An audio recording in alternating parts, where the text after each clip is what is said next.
Hey you guys, what's going on? Happy Friday to you all.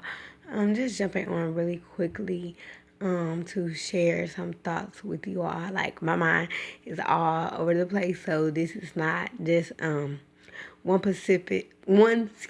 specific topic. My mind is on a lot of things.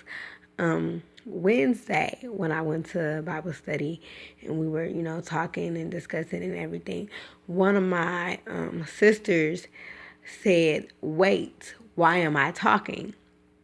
And that just stuck with me. Why am I talking? Sometimes not sometimes, but all the time when it comes to God, we need to listen and stop talking, because we go to God and ask Him for things, but we don't have the patience to wait and not talk. Why am I talking? And just listen. The Bible says that we are to be slow to speak, but quick to hear. So we need to wait and figure out, why are we talking when we have already came to God about a certain situation. And that why am I talking, that can apply in your everyday life, just not in this relationship with God. And also I wanted to talk to you guys about I told y'all my mind is all over the place. And I just wanted to talk to you guys about staying focused, continuing to press, in spite of. And I know I encourage you guys with that all the time. But the thing about it is, we have to keep pressing towards the mark. We have to continue to make ourselves better, because in order for us to receive better, we have to do better. Like we can't live by a book of excuses, keep rewriting and making excuses of why we're not doing this and why we're not doing that.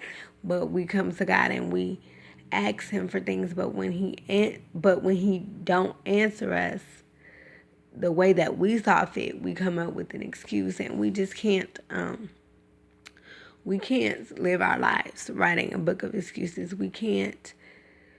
Each day we're granted new graces and new mercies to see another day.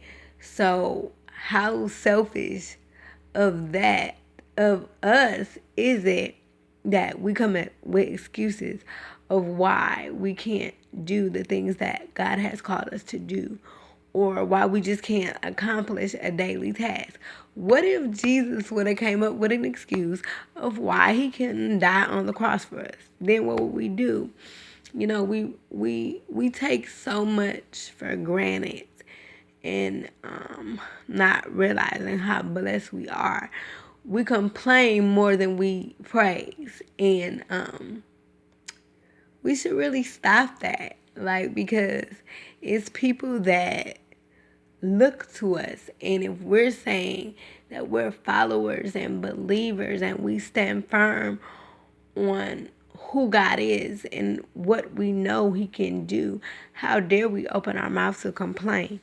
The last thing that I wanted to talk to you guys about is when somebody says pray for me. I mean, yesterday was a perfect example.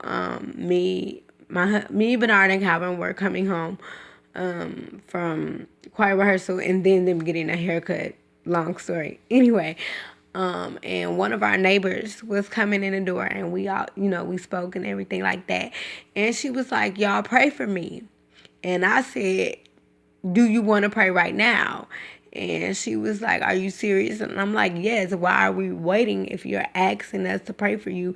Yes, we can go behind our closed doors and pray for you together, but we're all standing here right now. So let's come together. Let's go to God. Let's go to Jesus in prayer." What I'm saying is, when somebody asks you to pray for them, don't wait, because you never know what the reasoning is that that person came to you specifically and ask you to pray for them. Don't say that I'm praying for you just because it sounds good and it's the Christian thing to say. Pray for the person because you really you really desire for God to move on that person's behalf. As a Christian, we cannot be selfish. We have to be selfless. So this video was just like a blog in words of encouragement. I thank you all for watching. I thank you for all the new subscribers. Welcome to the family that touches my heart in a mighty way. So with that being said, I have nothing else to say except that I love you all and enjoy your Friday. Keep praising, keep fighting, keep standing, keep worshiping, and keep smiling.